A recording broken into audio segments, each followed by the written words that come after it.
Have you ever stopped to think that behind every work of art that enchants us, that sweeps us away with its beauty and daring, there is a human being of flesh and blood, with all their virtues, but also with all their weaknesses, vanities, and, at times, unspeakable secrets? What do we do when we discover that the creator of an explosion of visual joy, a true revolutionary who freed color from its chains, was also a man whose personal journey fills us with discomfort, moral questions, and profound disappointment? Brace yourselves, for the journey we are about to embark on is not a tranquil stroll through a museum of white walls and perfect lighting. It is a deep and at times murky dive into the life of André Derain, one of the fathers of Fauvism, to unearth the face of his existence that he, most certainly, would have preferred to remain eternally buried beneath the layers of paint on his most famous canvases. This is not a story for purists, or for those who seek immaculate heroes in art. It is a real, raw story about genius and its shadow, about glory and dishonor, about how one of the greatest colorists of the 20th century ended up stained by the darkest color of all, that of collaboration with evil. To understand the magnitude of Derain's fall, we must first comprehend the dizzying heights he reached. Imagine the Paris of the late 19th and early 20th centuries, the so-called Belle Époque. The city was the navel of the cultural world, a bubbling cauldron of new ideas, heated debates in smoke-filled cafes, and an unprecedented artistic effervescence. However, official art, the kind celebrated in the grand academic salons, was still bound by rigid rules, a polished realism, and historical or mythological themes that said little about the intensity of modern life. Impressionism, with its revolution of light and the fleeting moment, had already dealt a powerful blow to this system, but its followers were already beginning to be seen as the old guard by a new generation that was even more restless and hungry for freedom. It was in this transitional landscape, in the calm before the storm, that André Derain, born in 1880 in Chatou, a picturesque suburb on the banks of the Seine, took his first steps. The son of a prosperous dairy owner, the young André did not fit the profile of the starving bohemian artist. His family had far more pragmatic plans for him, a solid and respectable career as an engineer. And he even tried to follow the script, attending the prestigious École des Mines. But art, my dears, is a jealous and insistent mistress. From an early age, the call of the easel and paints was stronger than any structural calculation. He would spend hours in the Louvre, copying the great masters, trying to decipher the secrets of a Ghirlandaio or a Poussin, demonstrating from the outset a curiosity and respect for tradition that, ironically, would become one of the keys to understanding his future and controversial trajectory. But tradition at that moment was merely a starting point for rebellion. The true catalyst for his artistic explosion was not found in the silent corridors of the museum, but in his encounter with two personalities who would change his life and the history of art forever. The first was Maurice de Vlaminck, another young man from Chatou, an impetuous fellow, an anarchist by conviction, a cyclist and violinist, who painted with the same fury with which he lived. Their meeting was electric. Together, they rented a makeshift studio in an old boathouse, and there, amidst the smell of paint and turpentine, they began their private revolution. They were driven by an overwhelming passion for pure color and the energy of Vincent van Gogh, whose work they had discovered in a posthumous exhibition in 1901 and which hit them like a lightning bolt. Van Gogh showed them that color did not have to describe the world, but rather express the artist's soul. Brushstrokes did not have to be delicate and restrained.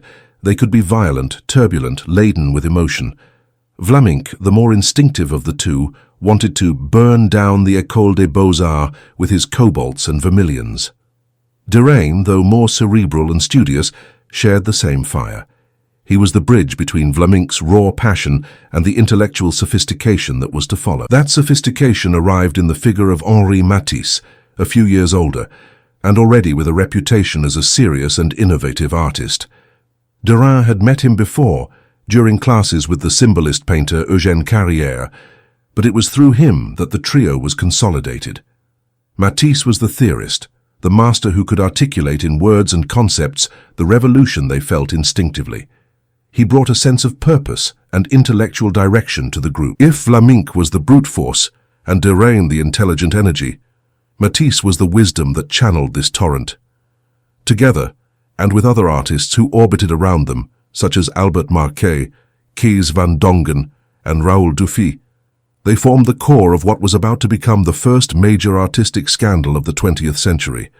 The stage for this explosion was the Salon d'Automne of 1905. In one of the rooms of the exhibition, the works of this group of painters were gathered. What the public and the critics saw there was a visual shock of seismic proportions. Amidst Renaissance-style sculptures, the canvases of Matisse, Derain, and Vlaminck screamed with an intensity never before seen. Landscapes of the Côte d'Azur, portraits, and scenes of daily life were transformed into hallucinatory chromatic symphonies.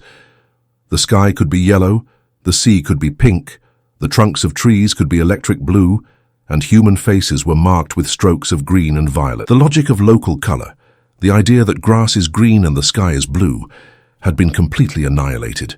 What mattered was emotion, sensation, the pure, wild joy of painting. Color was used arbitrarily, like dynamite, to detonate conventional representation and build a new reality based solely on the artist's subjectivity. An art critic named Louis Vaucel, upon entering the room and seeing a classical sculpture surrounded by those paintings of such aggressive colors, is said to have exclaimed, "Donatello au milieu des fauves," Donatello among the wild beasts. The name stuck. They were the Fauves, the wild beasts. And André Derain, with his views of Collioure and London painted in a frenzy of pure reds, yellows, and blues, was one of the leaders of the pack. This Fauvist phase of Derain is, without a doubt, one of the purest celebrations of life that painting has ever produced. His works from this period are contagious. The brushstrokes are rapid, visible, leaving the trail of the artist's energy on the canvas. There is no concern for the polished finish of the Academy. The composition is simplified, almost decorative, influenced by Japanese prints and the art of Gauguin. There is a deliberate search for a state of purity, almost childlike in the perception of the world. To paint the Port of London with an orange Thames and a green sky was not a mistake or an empty provocation. It was an attempt to capture the vibration, the noise, the pulsating energy of the modern metropolis, through the most direct and emotional language painting possesses: color. It was a moment of total liberation, a cry of independence that would echo throughout modern art, directly influencing the German expressionists and paving the way for abstraction. Derain was on top of the world, a celebrated avant-gardist, one of the names defining the future of art. But as we know, the top is a windy place, and the flame that burns brightest is often the first to extinguish. Fauvism, as a cohesive movement, lasted a very short time, from 1905 to 1907, perhaps 1908. Its energy was so explosive that it was, by its nature, unsustainable. The artists themselves felt the need to search for something more. The pure expression of the momentary emotion began to seem limited, and here, Derain's restless and intellectually curious personality begins to show us the winding paths he would take. While Vlaminck remained faithful to a form of furious expressionism throughout his career, Derain began to feel the weight of another monumental influence: Paul Cézanne. If Van Gogh had been the prophet of emotion, Cézanne was the prophet of order, of structure, of construction. He taught artists that a painting was not just an explosion of feeling, but a constructed object, with its own internal logic, its own rules of form and volume. This discovery was a watershed. Derain began to move away from the chromatic exuberance of Fauvism and to take a greater interest in the structure of composition, in the solidity of forms. His colors became more sober, earthy, and his brushwork, once loose and vibrant, became more restrained and constructive. He looked to African art, which was beginning to circulate among Parisian artists, not just for its exoticism, but for its plastic force, its radical simplification of forms. This interest brought him closer to another genius who was revolutionizing art at that moment, Pablo Picasso. For a brief period, Derain and Picasso worked together, exploring the paths that would lead to Cubism. The figures in their canvases became more geometric, faceted, showing a clear attempt to decompose and reconstruct reality on the pictorial plane. However, Derain never truly became a Cubist. There was something in his personality that prevented him from fully aligning with an ism, a movement with rules and dogmas. He was a lone wolf, a tireless researcher who took what interested him from each current but refused to be labeled. While Picasso and Braque dived headfirst into the radical deconstruction of space and form, Derain stopped at the edge of the precipice and looked back. And what he saw was the long, imposing tradition of painting. This was the moment of the great turn, what many of his former avant-garde comrades considered a betrayal, an inexplicable regression. The revolutionary began to become a conservative. Thus began what art historians call his Gothic or Byzantine period. His paintings became somber, austere. The figures were elongated, rigid, with a solemnity that harked back to medieval art and the early Italian Renaissance. The color palette was restricted to ochres, dark greens, and grays. The joy of life gave way to a solemn melancholy, a search for an art that was permanent, spiritual, timeless. He seemed to want to purge from his work any trace of fleeting modernity, any avant-garde fad. To the artistic Paris that was buzzing with cubism, futurism, and the beginnings of surrealism, Derain's attitude was an anachronism, a heresy.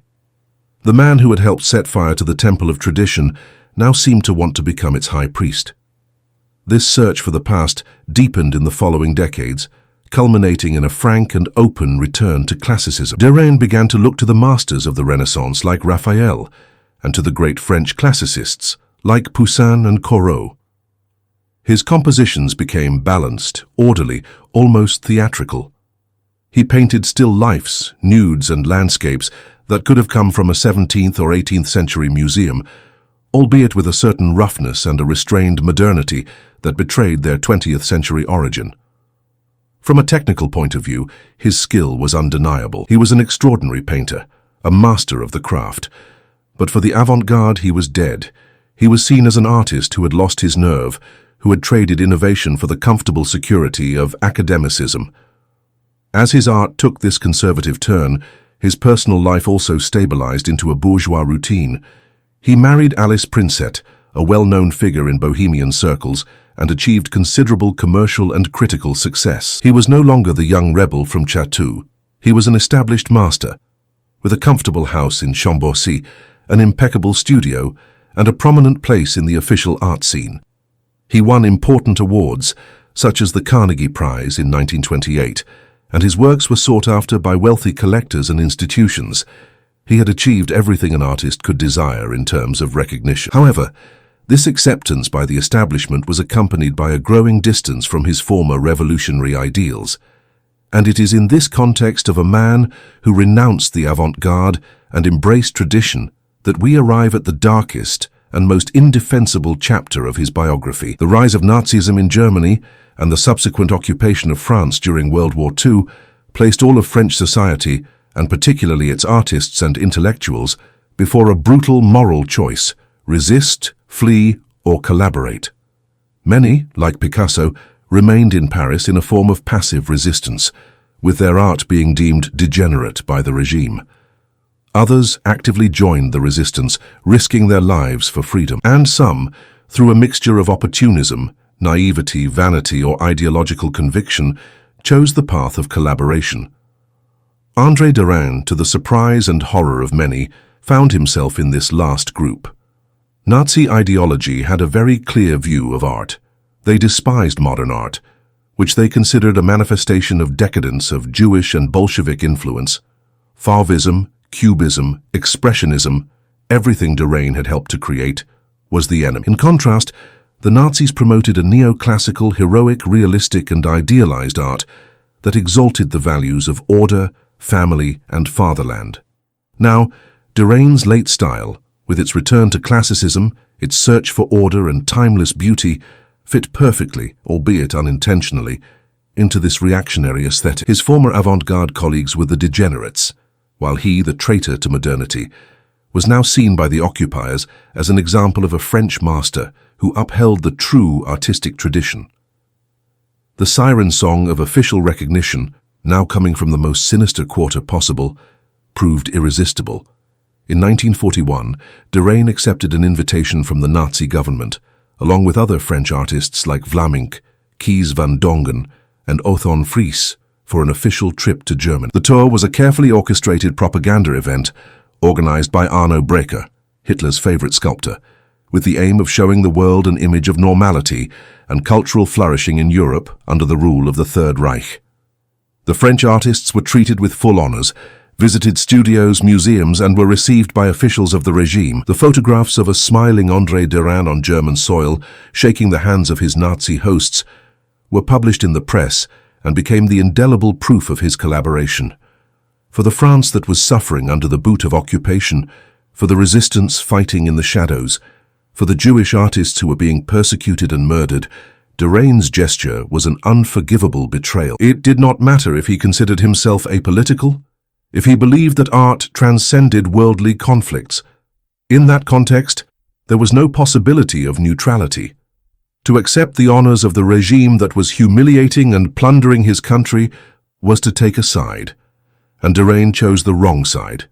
He not only traveled to Germany, but also participated in exhibitions and cultural events sponsored by the occupiers in Paris. He allowed himself to be used as a pawn on Joseph Goebbels' propaganda chessboard.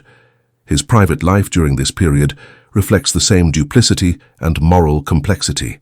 While maintaining the facade of a bourgeois marriage with Alice, he had a long-term mistress, Raymond, with whom he had a child out of wedlock. During the war, with his house in Chambourcy requisitioned by German officers, he divided his time between the apartment he began to share with his wife and his mistress's house, navigating this web of personal relationships while his public reputation crumbled.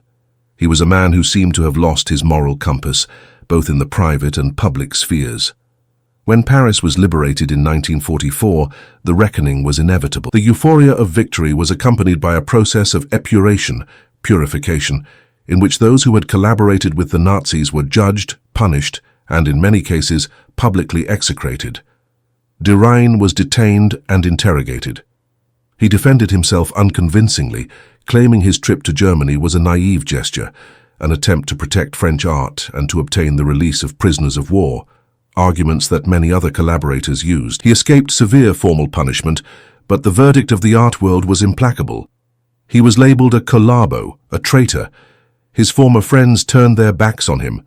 The art market, which had once celebrated him, now treated him with disdain. He became an outcast, a ghost of his own glorious past. The last years of his life were marked by deep isolation and bitterness. He retreated to his house in Chambourcy, breaking with the Parisian art scene that was now dominated by new trends like abstractionism and existentialism. He continued to paint tirelessly, immersed in his world of somber, still lifes and melancholy landscapes, works of undeniable beauty, but which seemed to belong to another time burdened with the weight of a disillusioned soul. The one who had been the wild beast, the volcano of pure colors, ended his days as a recluse, a forgotten master whose revolutionary contribution to modern art had been overshadowed by the indelible stain of his choices during the war. The final tragedy came in 1954. First, an eye infection left him practically blind, the cruelest punishment for a painter. Shortly thereafter, while crossing a street, he was hit by a truck. Thus died at the age of 74, one of the most contradictory and disturbing giants of 20th century art. And now we are left with his legacy. What are we to make of André Derain? How can we delight in the vitality and courage of his Fauvist paintings, knowing the moral compromise of the man who created them? Should we separate the work from the artist? It is an old question with no easy answer. Derain's art from 1905 is a hymn to freedom, a celebration of life. Derain's actions from 1941 are an affront to freedom, a tacit acceptance of a regime of death. The contradiction is brutal, irreconcilable. To ignore Derain's dark side, to focus only on his heroic period, would be to practice a form of historical dishonesty.